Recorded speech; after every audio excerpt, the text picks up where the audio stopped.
ফের অশান্ত শিক্ষাঙ্গন, এবার ছাত্রদের মধ্যেই গালিগালাজ ও পাল্টা মারধরের অভিযোগ। ঘটনাস্থল দুর্গাপুরের একটি বেসরকারি ইঞ্জিনিয়ারিং কলেজ। বুধবার রাত 12:30 নাগাদ কলেজের হস্টেলে লোডশেডিং ছিল। অভিযোগ, সেই সময় পলিটেকনিকের প্রথম বর্ষের ছাত্ররা বিটেকের তৃতীয় এবং চতুর্থ বর্ষের হস্টেলে গিয়ে ছাত্রদের গালিগালাজ করেন। আমাদের কিছু যারা বদমাশ ধরনের কিছু ছেলে ছিল, একই গ্রুপের দু একটা থাকে, তারা ওই দিক থেকে পাঁচিল ডিঙিয়ে তারা ভেঙে ওই দিকে ক্রস, এই দিকে নয়, ওই সাইড ঢুকে ওরা ছাদের টপকে এখানে নিচ্ছে। এরপর পরিস্থিতি উত্তপ্ত হয়ে ওঠে। অভিযোগ, পলিটেকনিকের হস্টেলে হামলা চালান সিনিয়ররা। ব্যাপক ভাঙচুর চালানো হয় হস্টেলে। প্রথম বর্ষের কয়েকজন ছাত্রকে মারধরের অভিযোগও উঠেছে।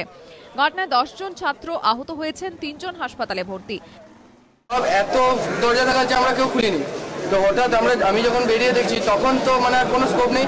দুজন মিলে ঢুকলো, তো মাথায় এখান থেকে চর্চাটা ঠুকতে আরম্ভ করলো। তো আমি বললাম স্যার আমি তো করি না, আমি লিখছিলাম। তো তখন বলছে না, তোরাই করেছিলিস, তোরাই গালি দিয়েছিস, তোরাই সিটি মেরেছিস, তো মার তোরাই খাবি। ওরা ছাদ থেকে নেমে ওই ব্যালকনির পিছনে মাঠের মাঝখানটাতে চলে এসে 12টা এসে প্রত্যেক রুমে লাল মারছিল, উল্টাপাল্টা গালিগালাজ করছিল। র্যাগিং বলতে নয়, ঠিক ফিজিক্যাল র্যাগিং যেতে বলা। ঘটনার পর রাতেই হস্টেলে যায় নিউ টাউনশিপ থানার পুলিশ।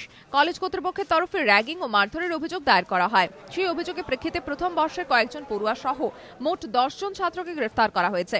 এই ঘটনার জেরে বৃহস্পতিবারও কলেজের পরিস্থিতি থমথমে। এদিন সকালেও ক্যাম্পাসে যায় পুলিশের একটি দল।